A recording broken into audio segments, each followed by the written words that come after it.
नमस्कार, जय हिंद साथियों। आज की वीडियो में बात करेंगे कि किस प्रकार से जो अटेस्टेशन फॉर्म है और साथियों जो स्क्रूटनी फॉर्म है वो कैसे भरा जाता है, उसको लेकर हम यहाँ पर आज की वीडियो में चर्चा करेंगे।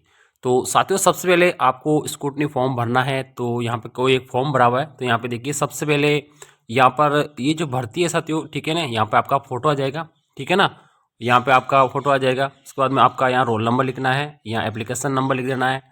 मेरिट नंबर अभी अंतिम परिणाम के लिए होती है, तो यहाँ पे एनए लिख देंगे। पोस्टल ऑर्डर आपको नहीं लिखना है।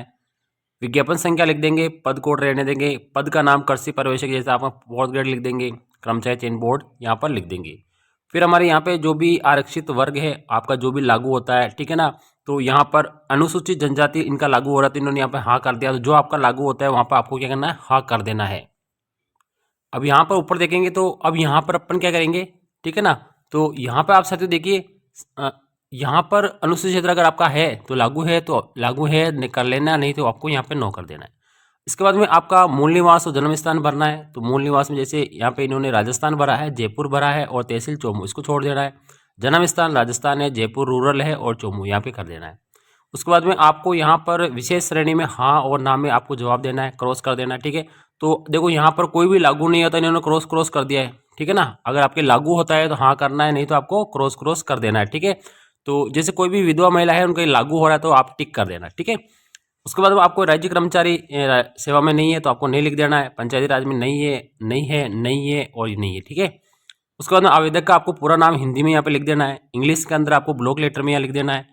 आपके पिता का नाम यहाँ पे हिंदी में लिख देना है। आपकी माता का नाम यहाँ पे लिख देना है, ठीक है। आपकी जन्म तारीख आप यहाँ पे लिख देंगे सिंपली, ठीक है। और आप उस वक्त कितने साल के हो रहे हैं, 24 साल 30 दिन आपके जो भी हो रहे हैं आपको यहाँ पे लिख देना है, ठीक है। कब, विज्ञापन की निर्धारित तिथि तक, ठीक है। फिर आपकी नागरिकता भारतीय लिख देंगे। आपका धर्म जो भी है आप यहाँ पर सिंपली टाइप कर देंगे। तो आपका अगर विवाहित अविवाहित है तो यहाँ पे हाँ कर देना है, जिस पे लागू होता है हाँ कर देंगे, बाकी को हम क्या करेंगे ऐसे कैसे छोड़ देंगे।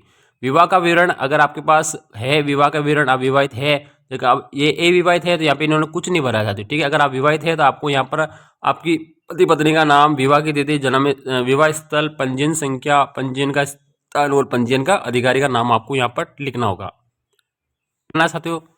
आप अगर आपके संतान है, अविवाहित है तो आपको भरना है, नहीं तो आपको यहाँ पे पूरा खाली छोड़ देना है। इसके बाद में आपके 2001-6-2000 के पहले कितने संतान है, तो यहाँ पे इन्होंने 0 लिखा है, पश्चात में कितने 0 लिखा है, ठीक है। ये विवाहित भरा है तो इसलिए इनका खाली आएगा। आप विवाहित होंगे तो आपका आएगा। पत्र व्यवहार आपका पूरा एड्रेस लिख देना है। स्थायी पते में आपको वापस दोबारा से आपका एड्रेस लिख देना है, ठीक है। अब उसके बाद में हम यहाँ पे शैक्षणिक योग्यता के बारे में देखेंगे। के अंदर सबसे पहले हम यहाँ देखेंगे कि शैक्षणिक योग्यता में क्या क्या भरना है। तो सबसे नंबर 1 में आप है मैट्रिक्स, ठीक है। मैट्रिक्स मतलब 10वीं पास है, ठीक है। तो आपका यहाँ पे रोल नंबर लिख देना है, आपके प्राप्तांक कितने, कुल कितने, ऐसे आपको लिख देना है। परसेंटेज आपको यहाँ पे लिख देना है, ठीक है। परसेंटेज कितना है, 65 पॉइंट लिख दिया है। और रिजल्ट की तारीख कितनी है वो लिख देना है। सब्जेक्ट ऐच्छिक में ऑल विषय लिख देना है, ऑल सब्जेक्ट कर देना है, ठीक है। कोर्स की अवधि 12 महीने की है, महीनों में लिखनी है, ठीक है। यहाँ पे लिखा है महीनों में लिखना है। और BSER, ठीक है, अजमेर हो गया। उसके बाद में आप 12वीं भरेंगे, 12वीं के रोल नंबर कर देंगे, कुल में से कितना है यहाँ पे लिख देंगे। परसेंटेज आपका लिखना है और 80.20 इनके बना है। रिजल्ट की तारीख लिख देनी है। और आपका ऐच्छिक विषय जो भी है, ठीक है, ABC यानी फिजिक्स केमिस्ट्री में से है, बायोलॉजी से है, ठीक है ना, आप आर्ट्स के हैं, 12 महीनों की अवधि है और BSR लिख देंगे। फिर आपकी BSc अगर इन्होंने कर रखी तो आपके रोल नंबर लिख देना है। टोटल फाइनल ईयर का भरना है, ठीक है, फाइनल ईयर का भरना है। 3 साल की BSc हो या BA हो, कुछ भी हो सकते हो, ठीक है। अब यहाँ नहीं BSc अगर कोई और डिग्री है, ठीक है ना, ये जैसे कृषि पर्यवेक्षक में कोई और डिग्री होती है इनको यहाँ पे भरा है। इसके अलावा अगर आप ग्रेजुएशन है तो ग्रेजुएशन की डिटेल आप यहाँ भर देंगे। MA की है तो MA की आप यहाँ भर देंगे, ठीक है ना। आप B.Ed है तो B.Ed की भर देंगे। डिप्लोमा है तो डिप्लोमा, आपको जो भी लागू होता है ना वो आपको यहाँ पे क्या करना है, सिंपली टाइप कर देना है। यहाँ पे इनके इंटर्नशिप लागू नहीं होती, इन्होंने क्या कर दिया, पूरा खाली छोड़ दिया। आगे पे भी लागू नहीं होता तो आप भी यहाँ करेंगे बिल्कुल खाली छोड़ देंगे। विवरण लिखा है साथियों, ठीक है। अगर आपके कोई भी कोर्स से संबंधित भिन्न है तो आपको लिखना है, वरना आपको खाली छोड़ देना है। ये भी आपको खाली छोड़ देना है, ठीक है। ये आपकी कोई भी लागू नहीं होता तो इसको क्या करना है, पूरा आपको खाली छोड़ देना है, कर देंगे, ठीक है। पूरी घोषणा करने के बाद आपको यहाँ पे 1/6/2002 के बाद में कोई 2 से ज़्यादा संतान नहीं लिख देना है। आपका स्थान लिख देना है, ठीक है। और आपकी उस तारीख जो भी आप आवेदन सबमिट कर रहे हैं वो तारीख आपको यहाँ पे सिंपली लिख के आपको यहाँ पे अपना हस्ताक्षर कर देना है। देखिए आप सबसे पहले क्रम संख्या में 10वीं की अंक तालिका लगाएंगे, ठीक है। इनके रोल नंबर आपको लिख देना है और जारी करने की तारीख आपको लिख देनी है और सेलेगन के अंदर आपको NA कर देना है। 12वीं के आपके लिखना है, आपका सर्टिफिकेट है, ठीक है, हायर सेकेंडरी, ठीक है, 12वीं है, 12वीं का आपको यहाँ पे लिखना है। देखो रोल नंबर आ गया, आपकी डेट रिजल्ट आ गई और NA लिख दिया, ठीक है।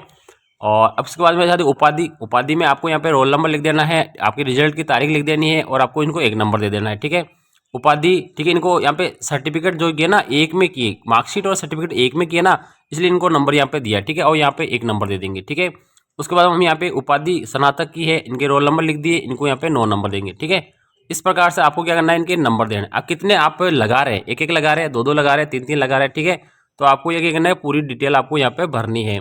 फिर आपके चरित्र प्रमाण पत्र कितने लगाए, 3 लगाए। मूल निवास कितने लगाए, 1 लगाए। जाति प्रमाण पत्र कितने लगाए, 1 लगाए। ठीक है, अटेस्टेशन फॉर्म कितने लगाए, 1। और डिप्लोमा कितना, 2.5 लाख की इनकम का 1। जो आपको जितने डॉक्यूमेंट लगाए उसकी आपको संख्या लिख देनी है साथ ही। ठीक है, हस्तलिखित लगाए, 1 लगाया। शपथ पत्र लगाया, 2 लगाए। ठीक है, अन्य प्रमाण पत्र लगाए, 1 लगाए। ठीक है, जितने आप लगाए उनकी आपको संलग्न संख्या लिख देनी। ठीक है, और एनओसी है तो आपको लिख देना, जो भी आपको लागू होता है वो आपको लिख देना है। और यहाँ पर आपकी ऐसे इस प्रकार से आपको डिटेल भर देनी है। आयु से अगर छूट ले रहे हैं तो आपको भरना है, नहीं तो आपको नहीं भरना है। ठीक है, और ये आप भर देंगे, फिर राजपत्र साइन करा लेंगे और आपको खुद को साइन कर देना है। अगर इन चेंजों में आपके लागू होता है तो आप टिक कर देंगे, जैसे टिक कर रखा है। ठीक है, अगर आपको लागू होता है, इधर वाला लागू होता है इधर टिक करेंगे, इधर लागू होता है इधर टिक करेंगे। ये आपको पढ़ लेना है, पढ़ के आपको क्या करना है, सिंपली इस पर टिक करना है साथियों। ठीक है, तो ये बड़ी सावधानी से आपको थोड़ा पढ़ना है, इसको थोड़ा ध्यान रखना है साथियों। ठीक है, और विज्ञप्ति की निर्धारित आयु तक आप कितनी एज हो रहे हैं साथियों। ठीक है, 1-1 24 दिन लेकर आपको 1-1 26 के हिसाब से आपको देखना है कितने आपको दिन के हो रहे हैं। ठीक है, विज्ञप्ति अनुसार आपकी आयु सीमा कितनी हो रही है साथियों। ठीक है, आपको स्वयं पे इसको क्या करना है, टिक करना है। ये आपके आयु सीमा का है, आपको इसको क्या करना है, छोड़ देना। ठीक है, आपको जो भी लागू होता है तो आपको इसको करना है, बाकी आपको इसको क्या करना है, छोड़ देना है। फिर आपके यहाँ पे साइन हो जाएंगे।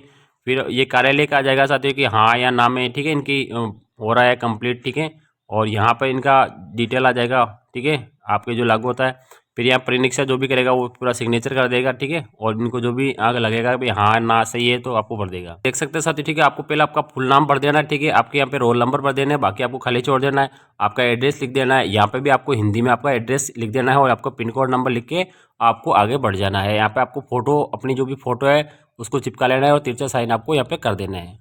लागू होता है तो आपको भर देना, नहीं तो आपको इसको खाली छोड़ देना है। फिर आपका फादर की डिटेल भर देनी साथी। ठीक है, इस प्रकार से आपको फादर की फार्मर है तो आपको भर देना है। फिर आप नेशनलिटी हमारा जो भी राजस्थान से है, ठीक है, आपको भर देना है। फिर आपका प्लेस ऑफ बर्थ है, आपको इस प्रकार से आपको भर देना है साथियों, देनी है। ठीक है, आपकी तारीख लिख देनी है। ठीक है, डेट ऑफ बर्थ कितनी है, कितने साल के हो रहे हैं, और 10वीं पास की तब तो कितने साल के हो रहे थे, ये आपका एड्रेस आ जाएगा। फिर आपको दोबारा आपका एड्रेस आ जाएगा। ठीक है, मतलब प्लेस ऑफ बर्थ आपका। ठीक है, और प्लेस ऑफ स्टेट आ जाएगा। आप रिलीजन लिख देना है, आप शेड्यूल कास्ट से हाँ या ना में आपको टिक कर देना है। पहला एड भर रहे हैं इन्होंने। ठीक है, यहाँ पे स्कूल का नाम लिख दिया, एड्रेस लिख दिया, डेट जुलाई आपकी तारीख लिख देनी है, आपकी लिविंग रिजल्ट की तारीख लिख देनी है और 10th लिख दिया। फिर आपके यहाँ पे 12वीं में आपका यहाँ पे स्कूल का नाम लिख दिया और एंट्रिंग डेट लिख दी, रिजल्ट की तारीख लिख दी, 12वीं लिख दिया। फिर आपको इस आपकी कॉलेज का नाम लिख दिया। ठीक है, और यहाँ पे रिजल्ट और यहाँ पे उसका नाम। ठीक है, इस प्रकार से आपको यहाँ पे क्वालिफिकेशन इस प्रकार से बनारस से इनको जो भी कर रखी है आपको भर दी। यहाँ पे देखो साथियों, अगर आपके कोई लागू होता है तो आपको भर देना, नहीं तो आपको खाली छोड़ देना है। यहाँ पे इनका नाम आ जाएगा। ठीक है, आपके दो जान पहचान के नाम आ जाएंगे। यहाँ पे आपको डेट और लगा देना है साथियों। ठीक है, यहाँ पे आपको क्या करना है साथियों, देखो आपको यहाँ पे अपने साइन कर देना है और ये परीक्षा करने वाले भरेंगे, आपको राजपत्र अधिकारी से यहाँ पे साइन करा के ले जाना है। ठीक है, आपको ये वाला आपको भरना है और यहाँ पे राजपत्र अधिकारी से साइन करा के फिर आपको कंप्लीट डिटेल करके आपको ले जाना है। इस प्रकार से आपका ये स्क्रूटनी फॉर्म कंप्लीट होता है। वीडियो अच्छा लगे वीडियो लाइक चैनल शेयर कर दें।